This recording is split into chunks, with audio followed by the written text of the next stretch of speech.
Kaibigan, marami po nagtatanong sa akin, paano maging healthy ang kidneys natin? Paano daw aalisin yung mga bato, yung mga dumi sa kidneys natin? O, ganito po Pag ang kidneys, maraming pwedeng sakit Pwedeng kidney disease, pwedeng magkakaroon ng mga bato-bato. Ayan, di ba? Masakit yan, mga bato. So, paano daw aalisin para maging healthy ang kidneys natin? Tuturo ko po sa inyo pati yung mga pagkaing mabuti at masama sa kidneys. Okay? Yan. Simpleng-simple. Kung gusto natin maging healthy ang kidneys natin, malinis yung mga dumi, kailangan iinom ng maraming tubig. Yan ang pang-flush natin sa kidneys natin. 10 to 12 glasses every day. Ako nga, mas gusto ko nga kahit sa gabi. Oo, kahit gabi na minsan gigising nila ako madaling araw kasi pag hindi ako umiinom sa gabi, minsan magiging very yellow. Oo, lalo na yung mga may kidney stones, kahit sa gabi, pinapainom ng tubig para ayaw mong maging madilaw masyado ang kidneys. Pag madilaw na ihi mo, inuman mo na agad. Yan talaga, panlaban natin yan sa sakit sa kidneys. Second, yung sa diet natin, sa kinakain. Ang masama sa kidneys na bawal o iiwasan yung maalat. Yun talaga kalaban. Pag sobra alat, patis, toyo, actually ketchup Ketchup, high salt din, bawasan din yung ketchup. Delata, noodles, chichirya. Pag sobrang alat ang kinakain, pwede magmanas, pwede tumaas ang blood pressure. Pag tumaas ang blood pressure, yan ang number 1 cause. Number 1, number 2 cause ng kidney failure sa Pilipinas. High blood. Bakit na high blood? Sobrang alat. Mga delata, kung mahilig kayo lagi sa delata, napakaalat. Pagkakain sa karinderya, sa restaurant, nako, inaalatan talaga masyado sa mga nagluluto, sa mga chef. Baka pwede mas matabang na lang konti, bigyan mo na lang ng asin o toyo. Parang choice na nila kung gusto pa nila dagdagan. Tingnan din yung mga binibiling pagkain. Piliin yung mas low sodium. Tingnan nyo yung ingredients. Okay? Ang healthy talaga sa kidneys, sari-saring prutas at gulay. Fresh, mas maganda. Anong klaseng prutas at gulay? Mansanas, ubas, strawberry, mga onions, tomatoes, kamatis, sibuyas, talong, cauliflower, itlog, pwede ang isda, at any mga leafy green vegetables. Wala naman talagang bawal. Alam ko may ibang nagsasabi na baka bawal yung sobrang spinach, sobrang asparagus. Actually, hindi naman gaano. Pwede naman po. Worried sila doon sa mga oxalate daw baka mag-cause ng kidney stones. Hindi naman. Kumain lang kayo nitong gulay, damihan lang pag-inom ng tubig, healthy po pa rin yan. Mas okay pa rin yan, basta bawas lang doon sa alat. Okay? Pagdating sa paglinis, alam ko marami kayong nababasa na kidney cleansing, di ba? Itong mga healthy na shakes, wala naman masama. Healthy naman talaga to. Pwede sa kidneys, pwede sa liver. Pero wala talagang scientific na pag-aaral nagsasabi na pag ininom mo to, gagaling ka na. O, hindi po ganoon Pero syempre, pag kinain mo, puro french fries, puro maalat, magkakasakit tayo agad doon. Kung dito, at least neutral ang epekto sa kalusugan, mas healthy pa. Ang issue ko lang sa mga shakes, kung meron kayong diabetes. Kung may diabetes kayo, baka hindi pwede masyado maraming fruit shake. Baka isang baso lang. Kasi matamis din siya Oo, ayoko masyado matamis pero kung healthy kayo, nag-exercise, pwede po to. Ito mga vegetables, mga pipino na shake, pwede yan. Gulay, pwede kahit diabetic ka. Okay? Tsaka, mas healthy din naman yung prutas mismo, yung gulay mismo, kasi may fiber yun Ito, mas wala ng fiber. Pero mas madali lang inumin. Okay? So, yan, mga natural juice, panglinis din yan sa kidneys natin. Pagdating sa mga tableta, kailangan mag-iingat tayo. Actually, mas concerned nga tayo sa mga dietary supplement, herbal supplement. Tanong niyo muna sa doktor nyo. Kasi lalo na yung nabibili sa ibang bansa, mahirap po Meron doon may side effect din Paalam niyo muna sa doktor nyo. Kahit sa vitamins, ang gusto ng mga nephrologists, pag vitamin C, 500 milligrams a day. Ayaw nila masyado mataas. Like kay Dr. Montemayor, isang nephrologist, sabi niya, Pag 2,000 milligrams ng vitamin C, para sa kanya, masyado mataas na sa kanya yun eh. Baka magkaroon ng kidney stones. Diba? Lalo na kung prone kayo. Doon lang tayo sa tamang dosis ng vitamins. Huwag na masyado yung high dose ng vitamins. Kasi pag sobra, iniihi rin natin eh. Isa pang maganda na pampalakas ng kidneys yung pag-exercise, di ba? Pag nag-exercise tayo, gaganda yung daloy ng dugo sa kidneys, pero tamang exercise. Bawal din po ang sobra exercise. Ano sinasabi ko? Let's say marathon runner ka. Pwede kung sanay ka, di ba? Pero pag sobra kasing exercise, minsan nasisira din yung muscles eh. Pag nasisira yung muscles, pwede makapahirap sa kidneys. Tulad ng minsan sa boxing, yung talagang na bugbog, sarado, o nasisira din yung muscle. Sa hazing, diba sa hazing, pinapalo yung tao. Pag pinalo sa hita, nadudurog yung muscle, kaya namamatay yung mga na-hazing sa kidney failure. Kidney failure ang... Kaya kung meron kayong mga hazing dyan, ako, inuman nyo muna ng 2 basong tubig beforehand. Kasi hirap ang kidney sa maraming protein. So, hazing, boxing, sobrang exercise, sobrang marathon, ingatan ang kidneys. Kasi ayaw ng kidneys na sobrang protina. Lalo na yung nadudurog na protina. Speaking of protein, hirap din ng kidneys kung puro protein ang kinakain. Kaya nga yung mga may kidney failure, kita mo, halos low protein sila. Ang karne nila napaka-konti na lang.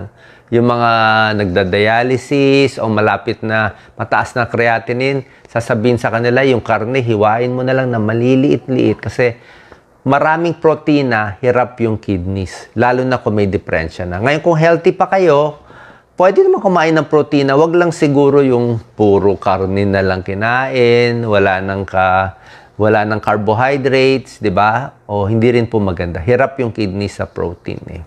Kaya tama-tama lang. Okay? Quit smoking, sigarilyo, masama. Okay? Nakakasira din. Pagdating sa gamot, para sa akin, safe yung gamot sa high blood at diabetes. Kasi ang number 1, number 2 cause, bakit ba nasisira ang kidneys natin? Number 1, may diabetes yan, di ginamot, nasira ang kidneys after 5 years, nag-dialysis. May high blood, nakakasira ng kidneys. Merong glomerulonephritis, isang infection yon. Meron ding pain relievers, kakainom ng pain relievers, nasira ang kidneys. Meron din po yon. So, pag ang high blood diabetes mo hindi nakuha sa dieta, hindi nakuha sa pagpapapayat, binigyan kayo ng gamot, safe po yon. Kasi pag hindi nyo nga ininom, lalong masisira eh. Diba? Tsaka binigay naman ng doktor yan. Wala pong problema. Basta sa tamang dosis, yung po pampahaba ng buhay. Ang iniiwasan nating gamot o tableta para maprotektahan ng kidneys, alam na alam to ng mga doctors eh, pain relievers. Kaya nga, pag maraming advertisement masyado ng pain relievers, medyo kinakabahan ako. Dadami na naman kidney failure sa atin. Anong pain relievers? Mga ibuprofen, mefenamic acid, lahat yan. Lahat ng mga pain relievers, NSAIDs ang tawag. Ngayon, pwede naman uminom short time. Siguro 3 araw, pinakamatagal 1 linggo, tigil nyo na. Pero ako, 1 or 2 days lang ako eh. Kung masakit ang ulo, di massage mo na lang. Masakit ang kamay, di lagyan na lang ng hot pack o cold pack. Diba? Birang-bira ako minom ng pain relievers. At most, paracetamol, safe. Pero yung pain reliever kasi, merong ibang tao, 1 to 2 days lang uminom ng pain reliever, nasisira na yung kidneys eh. Yung iba naman, ginagawang vitamina yung pain reliever, diba? Konting sakit ng ulo, may painkiller agad. Oo. Hindi po maganda. Kahit i-research ninyo, painkiller, pag sobra, kung di naman kailangan, ay iwas na lang po tayo. Piliin natin yung procedure na mas safe para sa kidneys. Diba? Yung mga hot pack na lang tayo.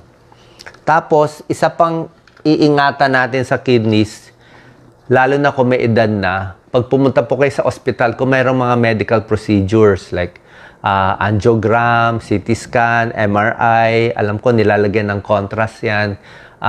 I-check nyo muna, i-assure natin na kaya ng kidneys ninyo. Minsan kasi, Like yung tatay ko dati, normal ang creatinine, pero may edad na siya. Nalagyan siya ng contrast dye, may ginawa sa kanya. Pag uwi niya, kidney failure kami agad. Hindi na umihi. Doon siya napaaga namatay. Kasi nga, pag nagkakaedad tayo, humihina ng kidneys. Diba? Tapos, meron pa mga injury. So, ipaalam nyo lang sa doktor. Kasi meron naman silang paraan para protektahan yung kidneys. Binibigyan ng tubig beforehand, niloload ng swero. Ganun po. Okay? Sintomas. Ano sintomas pag meron ng kidney problem? Ito po, late na symptoms na to eh. Pag meron kayo nito, late na to. Hindi na umiihi, humihina na ihi, late na yon. Nagsusuka, nangangati, nagmamanas na, nahihirapan huminga, yan, namamagana yung mukha, late na to. Ang early is, pag early, wala pa ganong symptoms eh. Magkaka-symptoms lang kung malala na eh. Ganun ang problema dito. At palagay ko, pinaka-early, check mo yung ihi nyo. Kung ang ihi nyo mabula masyado, mabula, ibig sabihin may protina doon. So, para malaman early, pag ang ihi nyo mabula, pa-urinalysis. Oras na may protina sa ihi, bad sign yon. Kailangan pa-check na tayo sa kidney doctor at nephrologist. Yan, oras na may protina. Pag tumaas ang creatinine, hindi na rin magandang sign yon. Late na yon. Late na yon. Kasi nga, oras na tumaas ang creatinine, halos may sira na yung kidneys eh. Oo. Ang unang stage, nagkakaroon ng protina. Ba't nagkakaroon ng protina sa ihi? Diabetic, high blood, hindi nagagamot. Sisira ang kidneys, tumatapon yung protein eh. Okay? Pag kidney stones naman, kidney stones, sobrang alat, matatamis, toyo, bagong, di ba? Dito, sa likod naman ang sumasakit. Napakasakit ng kidney stones. Ako, naka-kidney stones na. Kasi tinipid ko lang inom ko ng tubig. Nung resident ako ayoko punta sa CR. Ang dami ko pasyente tinitingnan. Di ako gano'n umiinom. Yan, na-kidney stones tuloy ako. So, magtiyaga na lang kayo sa kakapunta sa banyo. Wala pong choice eh. Talagang kailangan uminom tayo ng tubig. Lalo na sa Pilipinas. Tingin ko stone former tayo sa Pilipinas. Yan, chronic kidney disease, high blood, diabetes, glomerulonephritis, yan ang top 3 causes. Nahirapan umihi, namamaga. Pag hindi natin ginamot to, tumataas ng creatinine, ito yung kinakatakot natin, dialysis. Kidney transplant na lang makakatulong sa atin. Napakamahal niyan po. Sobrang mahal. Okay? So, yung mga tinuro ko po sa inyo, itong mga tips, ano pwede, ano bawal, ito po yung summary. Yan ang summary. Di ba sinabi ko sa inyo? Mga bawal para sa kidneys, high salt. Salt ang kalaban. Sigarilyo. Ito, sobrang kape. Siguro kung 6 na tasang kape, sobra na. Sigarilyo, kulang sa tulog, sobrang stress, hindi umiihi agad, pinipigil ng ihi, kulang ang pag-inom ng tubig, diabetic, high blood, uncontrolled blood sugar. Ito, sinabi ko sa inyo, high protein, masama sa kidneys. Sobrang alak. Ito, sobrang pain reliever. Sinabi ko sa inyo, yan. Sobrang pain reliever. At kung maraming mga infection sa katawan. Isa pa pala, dapat bawasan ang soft drinks na kulay itim or brown. Okay? Di ba may soft drinks na maputi lang, like 7-Up o Sprite. Yan, pwede yun kung gusto nyo. Di ba? Tubig nga, mas gusto ko. Pero yung dark colored na soft drinks, mas maganda po, iwas na lang or bawas na lang. Lalo na kung may kidney problem o kung may lahi kayo ng kidney disease. Kasi yung mga dark colored, may additive na phosphorus. Pag marami masyado nun, masama sa kidneys eh. O yung iba, ginagawang tubig ang soft drinks eh. Hindi po eh, tubig talaga ang kailangan natin. Okay? So ito yung summary ng tips ko para maging healthy ang kidneys natin, lalo na dito sa Pilipinas. Tingnan nyo to ha, 1 to 8, inuulit ko lang. Exercise, tamang exercise lang. Inom ng maraming tubig bago mag-exercise, pagkatapos mag-exercise, hindi ma-dehydrate. Control ang blood sugar at high blood. Ito sinasabi ko sa inyo. Ito, timbang, tama lang ang timbang. Huwag masyado maalat ang kinakain. Blood pressure, dapat control. Tinuro ko na sa inyo. Sigarilyo, masama, nakabara ng blood flow sa renal artery. Tubig, napakarami. 2 to 3 liters, 8 glasses to 12 glasses a day, lalo na kung may kidney stones. Napakasakit nito. Pwede mag-kidney failure dito. Iwas sa pain reliever. Ayan, no? Alam naman to na lahat ng mga doktor. Hindi lang na-emphasize. Ayan, no? Kung po pwede, hindi ganun kasakit, wag na lang. Lalo na kung bata ka pa. Baka matsambahan tayo ng kidney failure dyan. At kung meron kayong lahi ng diabetes, overweight sa pamilya, mas maaga tayo magpapacheck. So, ang pupuntahan nating doktor ay nephrologist, kung may kidney problem.